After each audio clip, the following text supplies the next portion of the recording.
우리 주변에는 나를 우습게 보는 사람이 곳곳에 있습니다.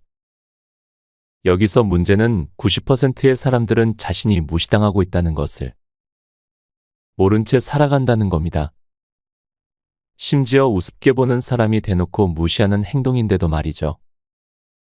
2016년 미국 리네버거 종합화명구소 보고서에 따르면 남녀노소 불문하고 인간관계가 좋은 사람이 고혈압 위험도가 낮았다고 발표했습니다. 반대로 생각하면 인간관계에 스트레스를 받는 사람일 경우 고혈압 위험도가 높아질 수도 있다는 말이기도 합니다. 나를 잘 알지도 못하면서 다 안다는 듯이 행동하고 말하는 별것 아닌 사람들에게 더 이상 휘둘리면 안 됩니다. 하지만 여러분, 이런 생각도 들지 않나요? 인간관계에서 말씀대로 다 되는 게 아니더군요.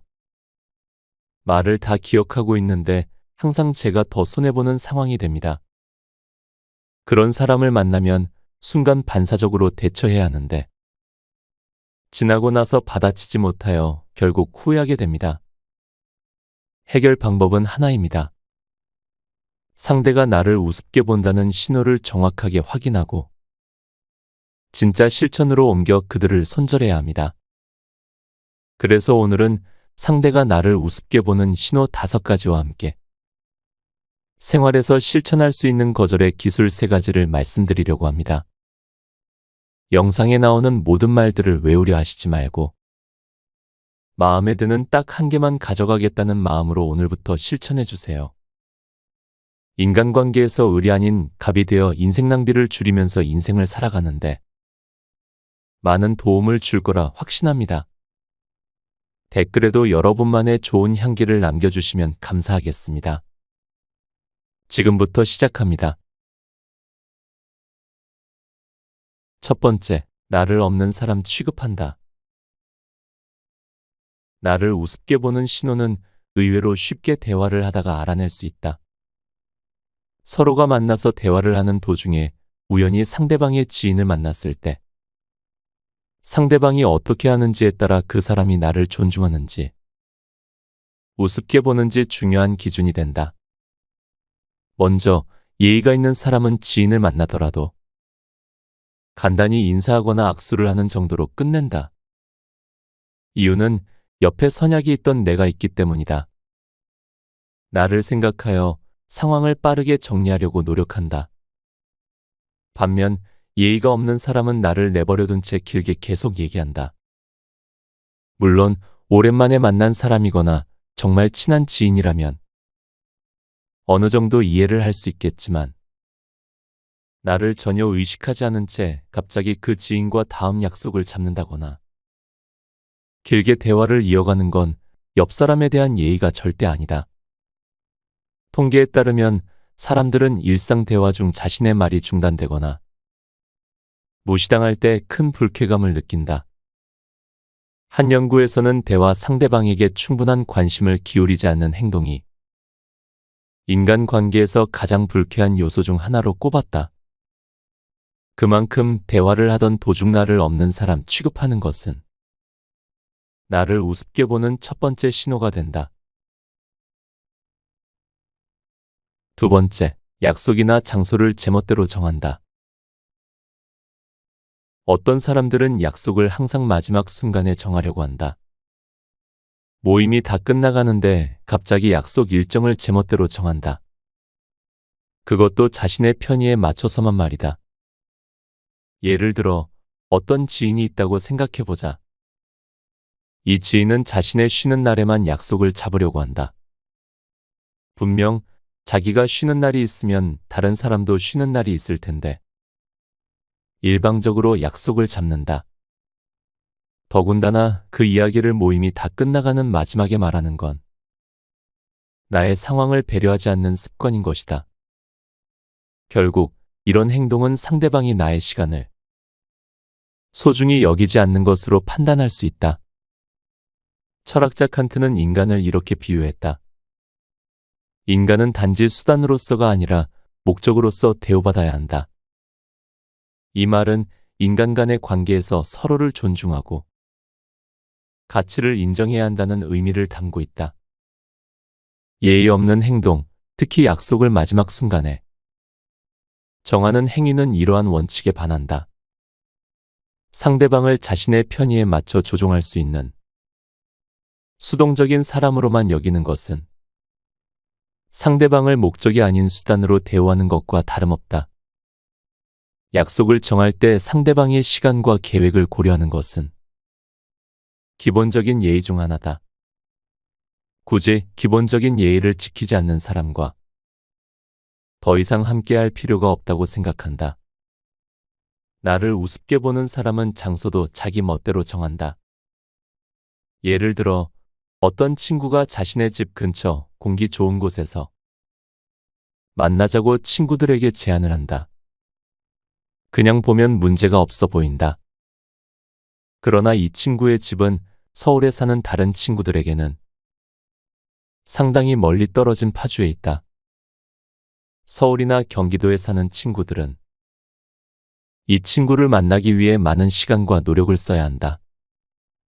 물론 친구가 좋은 뜻으로 놀러 오라고 할 수 있다. 하지만 이 친구는 매번 만날 때마다 다른 친구들이 겪는 불편함이나 힘든 점을 전혀 고려하지 않는다. 멀리서 온 친구에게 고맙다, 수고했다는커녕 아무 말이 없다. 더욱이 다른 친구들이 멀리서 온 것을 감안해 계산할 때 조금이라도 더 내겠다는 배려도 보이지 않는다. 아무리 가까운 친구지만 나를 조금이라도 생각한 친구라면 그렇게 행동하진 않을 거다. 나를 우습게 보는지 꼭 살펴보자. 세 번째, 한 번 부탁한 사람이 또 부탁한다. 그들은 이미 당신이 해줄 것이라는 답을 내리고 당신에게 부탁을 한다. 사람들은 왜 하필 당신에게만 부탁하는지 생각해 본 적이 있는가? 당신이라면 모든 것을 해결할 수 있을 것 같아서? 당신의 능력이 뛰어나서? 절대 아니다. 대부분 사람들은 당신이 부탁을 거절하지 못할 것을 알고 부탁하는 것이다. 그래서 제 아무리 힘든 부탁이라도 당신에게는 쉽게 부탁한다. 남들이 들어주지 않는 어렵고 힘든 부탁을 쉽게 수락하고 열일 제치고 도와줄 것이라고 믿기 때문이다. 그리고 그 대가는 고맙다는 몇 마디 말과 약간의 찬사 정도다. 어쩔 때는 이 표현마저 생략되기도 한다. 많은 사람들이 나에게 지속적으로 부탁을 하고 그 요구를 수락해 버릇하면 사람들은 나를 쉽게 대하는 경우가 많아진다. 이미 상대방이 당신의 성향을 파악했다는 뜻이다. 나 같은 경우에는 막무가내로 조르는 사람에게 취약하다. 하지만 이런 분류의 사람도 부드럽지만 강하게 의사 표현을 한다면 아무리 막무가내로 나와도 충분히 거절할 수 있다는 것을 알았다. 당신이 부탁을 수락할 것이라고 생각하는 사람들은 당신이 베푼 배려와 고마움을 금방 잊어버린다.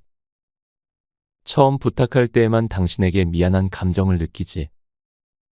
부탁이 반복될수록 당연시하는 것이다.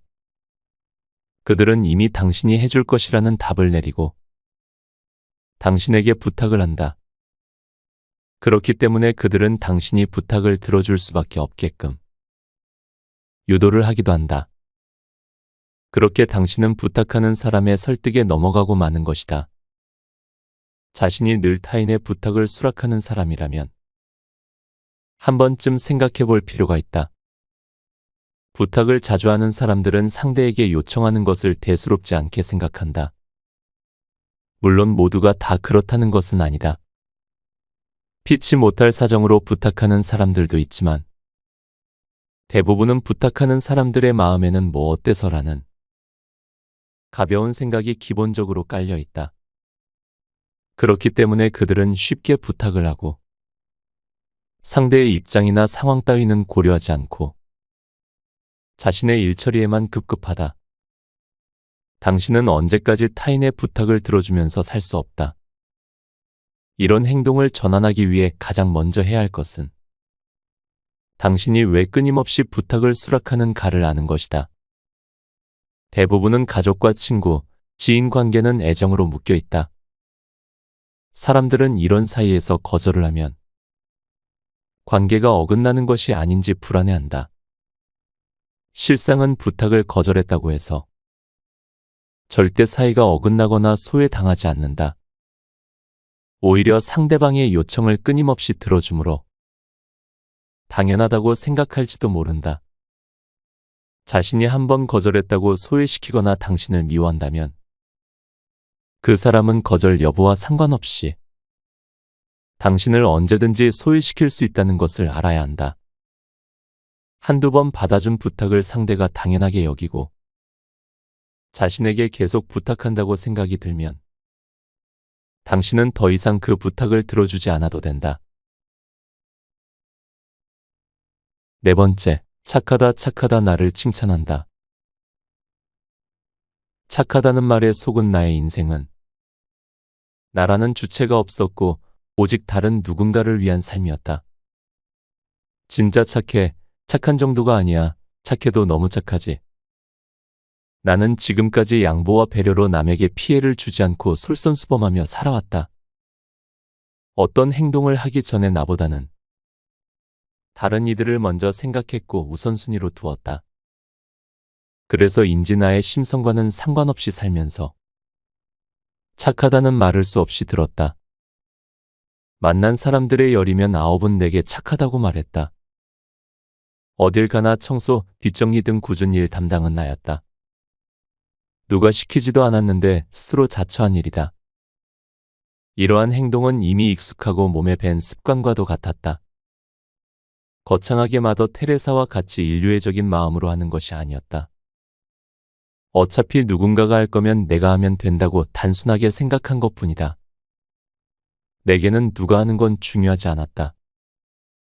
오히려 서로 눈치를 보며 미루는 상황이 더 불편했다. 나는 친구들과 여행을 갈 때면 다른 사람들보다 짐이 2배는 더 많았다. 행여 같이 간 일행이 세면도구나 필수 용품을 잊어버리고 챙겨오지 않았을 것을 대비해 여분까지 챙기기 때문이다. 평상시에도 내 가방은 만물 상자였다. 지인들은 내게 너랑 다니면 참 편해. 없는 게 없어. 그 가방에서는 말만 하면 다 나온단 말이지. 하곤 했다. 그 기대감 때문에 어느새 호의였던 내 준비는 의무감이 되어 가방의 무게로 고스란히 돌아왔다. 언제 어느 때 누가 필요할지 모르니 점점 이것저것 챙겨 다니는 게 많아진 것이다.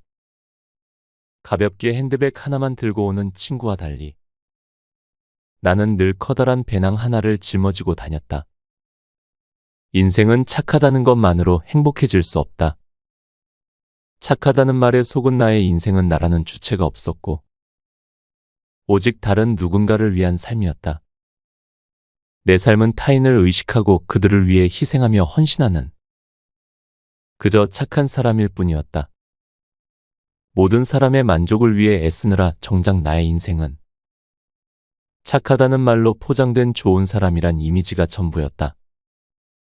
이제는 인생에서 착함을 벗어던질 때이다. 스스로 자신의 가치를 인정하지 못하고 다른 사람에게 인정받으려 좋은 사람인 척 살아가지 말자. 삶이든 일이든 소신껏 자신의 의견을 펼쳐 살아있다는 것을 느끼고 그 충만함을 만끽해 보길 바란다. 그리고 그 시작은 거절에 있다는 것을 알게 될 것이다. 자신의 감정과 생각을 당당하게 표현해야 우리의 인생에도 재미가 찾아온다. 반듯하게 착한 사람으로는 자신의 인생에서 만족감이나 재미를 절대 느낄 수 없다. 남의 시선은 과감하게 벗어던지고 자신을 믿으며 그 길을 찾아 떠나보자. 5째, 어이없는 부탁을 한다. 상대의 기분을 너무나 잘 이해할 수 있어. 그들이 겪을 곤란한 상황과 감정이 예상되어도 거절해야 한다.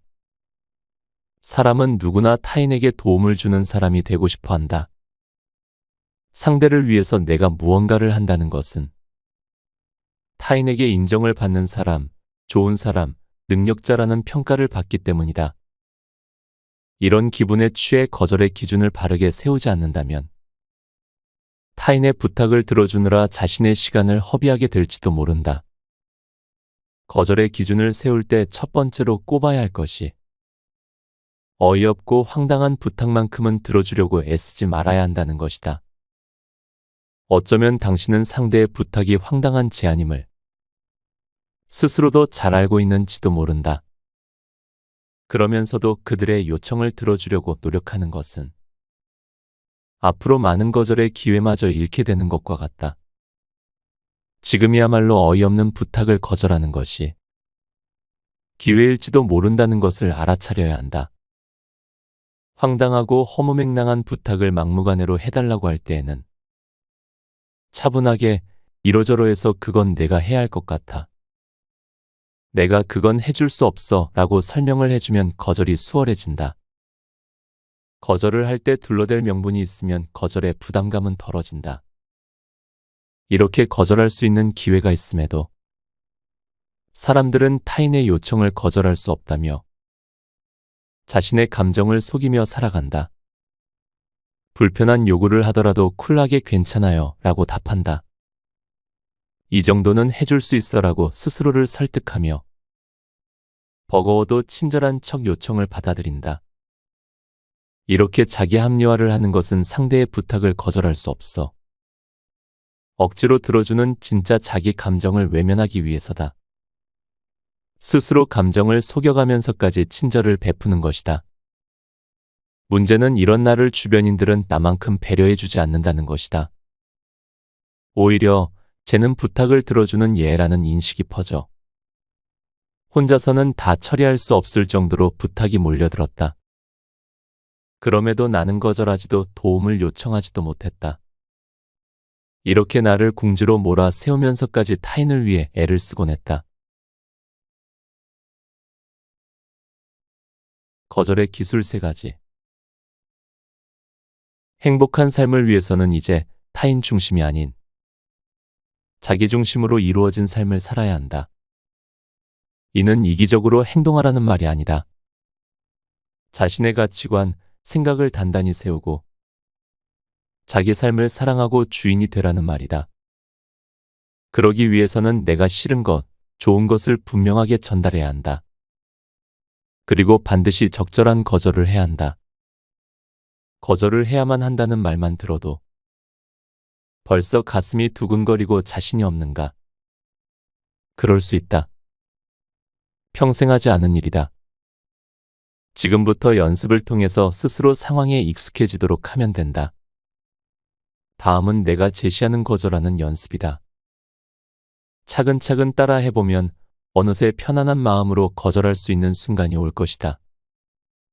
첫 번째 거절하는 연습은 거절에 대해 스스로 가지고 있는 인식을 바꾸는 것이다. 많은 사람들이 거절을 단순히 상대에 대한 부정이라고 생각하지만 전혀 그렇지 않다. 거절을 했다고 해서 그 사람 자체를 밀어내는 것이 아니다. 상대의 부탁에 대해 할 수 없겠다라고 말하는 것이 거절이다. 거절은 자신의 의견을 흔들림 없이 끝까지 전달하기 위한 도구인 것이다. 적절한 거절을 선택했을 때 자신을 지키면서 건강한 대인관계를 유지할 수 있다. 이는 오래도록 유쾌한 관계를 지키기 위한 조건 중 하나다. 그런 의미에서 거절은 서로의 존중이다. 자신이 거절하는 것도 상대가 거절당하는 것도 서로의 의견을 존중한다는 의미이다. 그리고 이때 나에게 상대의 부탁을 거절할 자유가 있듯이 거절당한 상대가 나에게 실망할 자유도 있다는 것을 알아차리고 받아들여야 한다. 모든 사람에게 좋은 사람이 되려고 하면 모든 사람들에게 휘둘릴 수밖에 없다. 두 번째 거절하는 연습은 자신의 생각을 스스로 정리해서 깨닫는 것이다. 뒤죽박죽인 자신의 생각을 정리해 노트에 적어보자. 처음부터 매끄러운 문장을 적으라는 것이 아니다. 머릿속에서 정리되지 않은 생각을 키워드만이라도 적어 쭉 나열해보는 것이다. 이렇게 적힌 노트를 보면 내가 어떤 생각을 하고 있는지 알 수 있다. 무엇이 문제인지, 어떤 것이 내 진짜 감정인지, 혹시 타인의 감정을 짐작한 가짜 감정은 아닌지, 객관적으로 잘못된 것이 있는지, 있다면 무엇인지 눈에 보일 것이다. 이렇게 자신의 생각과 감정을 객관적으로 바라보면 당면한 문제를 파악하고 해결하는 데 도움이 된다. 관찰자로 입장이 바뀌면서 감정을 분리하고 있는 그대로 바라볼 수 있기 때문이다. 그 후 정리된 자신의 생각을 상대방에게 진솔하게 전하면 된다. 횡설수설하던 말하기는 명확하고 부드럽게 전달되고 마음속에 맴돌기만 하던 말은 자신 있게 표현할 수 있게 될 것이다. 마지막 거절하는 연습은 회복 탄력성을 기르는 것이다.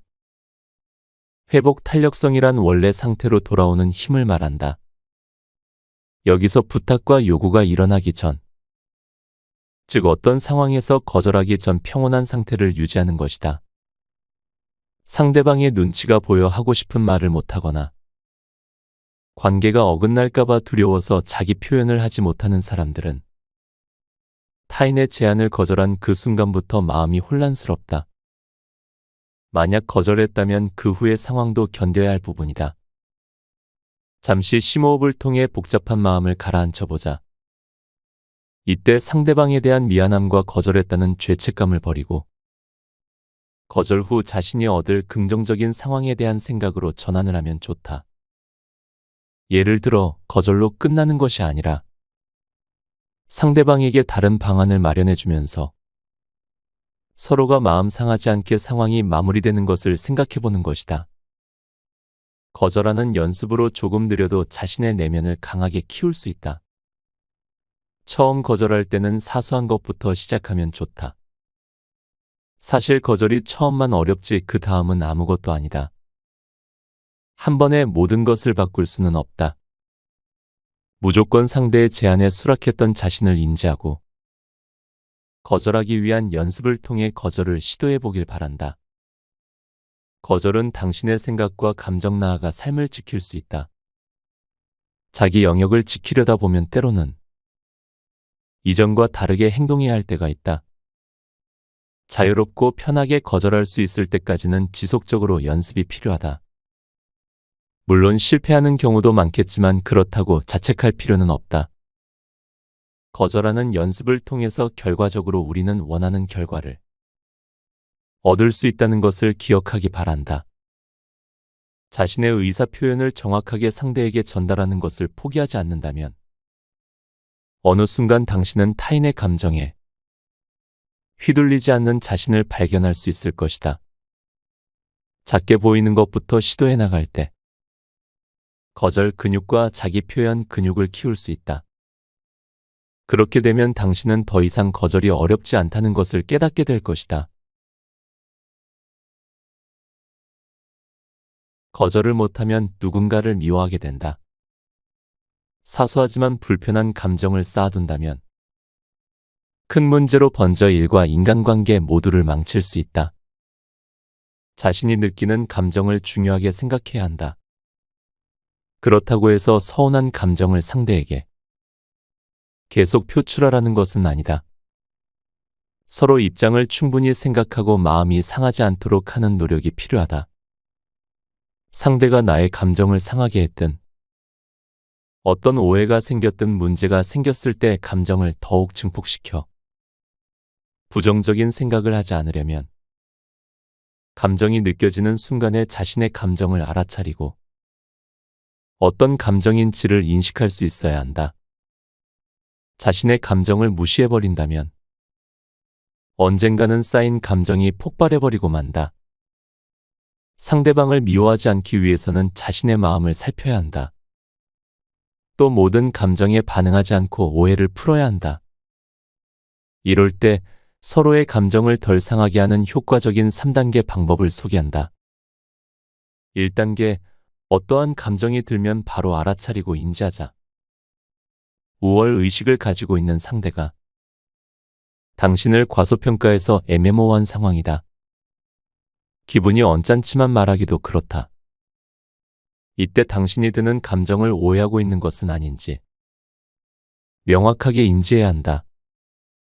감정의 오해를 풀지 않으면 관계에서까지 오해가 깊어진다. 2단계, 자신의 감정에 유리한 쪽으로 생각하자. 별것도 아닌 것에 자신이 너무 예민하게 반응을 보인 것이라면 그 감정을 풀 수 있는 방법을 생각해보자. 우월감을 느끼고 싶어서 그런가 보다. 서로 잘 되기 위한 협상을 위한 거지. 감정을 증폭시키면 모든 것을 잃을 수도 있어 등과 같이. 자신의 감정이 덜 상하는 쪽으로 유리하게 생각하는 것이다. 내 감정이 느끼는 대로 모든 것을 말할 수는 없다. 충분하게 자신의 감정에 대해 생각해보는 것이다. 그럼에도 상황이 달라지지 않거나 불편한 감정이 계속해서 느껴진다면 세 번째 단계로 넘어가자. 3단계, 솔직하게 자신의 감정을 이야기해보자. 불편한 감정을 가지고 관계를 유지하는 것은 현명하지 않다. 그 감정을 솔직하게 털어버리고 생산적인 관계로 발전해 나가는 것이 모두를 위한 것이다. 참았던 감정을 이야기하기보단 차분히 생각했음에도 해소가 되지 않는 감정을 솔직하게 전달해보자. 평소에 남에게 싫은 소리를 못하는 사람이 자신의 감정을 이야기할 때는 주의해야 할 것이 있다. 억눌렀던 감정을 갑자기 표출할 때 흥분을 한다거나 할 말은 해야겠어와 같이 그동안 보였던 모습과 다르게 격해지는 것을 조심하자. 오히려 상대방의 입장을 늘 고려하여 친절했던 자신의 강점을 살려 상대방에게 부드럽고 세련되게 감정을 전달하는 것이 좋다. 누군가에게 서운하거나 미운 감정이 드는 것은 내 마음의 반응에서 시작된다. 사람마다 예민도와 반응도가 다르기 때문에 서로 느낄 수 있는 감정의 온도는 차이가 날 수밖에 없다. 만약 상대방의 말에 서운한 감정이 느껴진다면 자신이 쉽게 상처를 받는 것이 아닌지 혹은 예민하게 반응하는 것이 아닌지 먼저 살펴보자. 그리고 자신과 타인의 감정을 구분하는 연습도 필요하다. 여기서 타인의 범위는 자신을 제외한 모든 사람이라고 생각하면 된다. 가족도 남이고 친구도 직장 동료도 당연히 남이다. 이렇게 감정의 선을 구분하고 자신이 상처받지 않는 기준에서 남의 감정에 반응하지 않고 수용하도록 노력해보자. 내가 행복하게 살아가기 위해서는 남의 감정을 남의 것으로 생각하는 습관을 들여야 한다. 남이 한 얘기나 행동을 곱씹고 내가 피해봤다고 생각한다면 행복할 수도 없고 자신의 삶만 피곤해진다. 물론 남의 감정에 무관심해서도 안 된다. 살면서 서로 소통하면서 조율해야 할 일이 있기 때문이다. 중요한 것은 남의 감정에 자신이 휘둘리지 않아야 한다는 점이다. 각자 느끼는 감정은 자기만의 이유가 있다. 남의 감정은 그들 고유의 것이며 내가 느끼는 감정은 온전히 내 것이다. 이런 감정은 어떻게 할 수도 없고 어떻게 해서도 안 된다. 즉, 그 사람의 감정을 바꾸려 들거나 내 감정으로 끌어오지는 말아야 한다. 그럼에도 내가 느끼는 감정이 시원하지 않다면 진솔하게 대화해 보길 권한다. 그 사람이 인정을 하든 기분이 나쁘든 화가 났든 이제는 그 사람의 일일 뿐이다. 상대가 화를 낸다고 해서 같이 화낼 필요도 없고 거기에 휘둘리거나 억눌릴 필요도 없다. 성숙한 감정 조절로 쓸데없는 감정 소모를 줄이고 누군가를 미워하는 마음으로 죄책감을 느끼지 말자. 곁에 두고의 짧은 생각. 어느 방송에서 거절에 대해 이렇게 이야기를 해줬습니다. 거절을 당했을 때 기죽을 필요 없어요. 왜냐하면 그건 나를 거절한 게 아니라 내가 제안했던 프로젝트나 행동이었기 때문입니다. 이 말이 굉장히 인상 깊었습니다. 거절을 당했다고 해서 내가 틀렸다는 것이 아닙니다. 다시 말해서 거절은 나도 당할 수 있고 상대방에게도 할 수 있습니다. 그래서 전 저를 우습게 보는 사람에게는 거절을 해봅니다. 거절을 했을 때 상대가 나에게 어떤 반응을 하는지가 그 사람을 보는 판단 기준이 됩니다. 그리고 그 사람이 여전히 나를 우습게 보거나 부당하게 대할 때 이를 인식하고 서서히 연락을 받지 않습니다. 제 자신을 보호하는 중요한 방법입니다. 저 또한 아직도 거절이 어렵지만 책에 나온 기술들과 거절에 대한 새로운 생각들을 머릿속에 떠올리며 작은 거절을 연습하려고 합니다. 여러분도 더 이상 다른 사람에게 이끌려 다니지 말고 자신의 가치를 존중해주고 표현해주세요.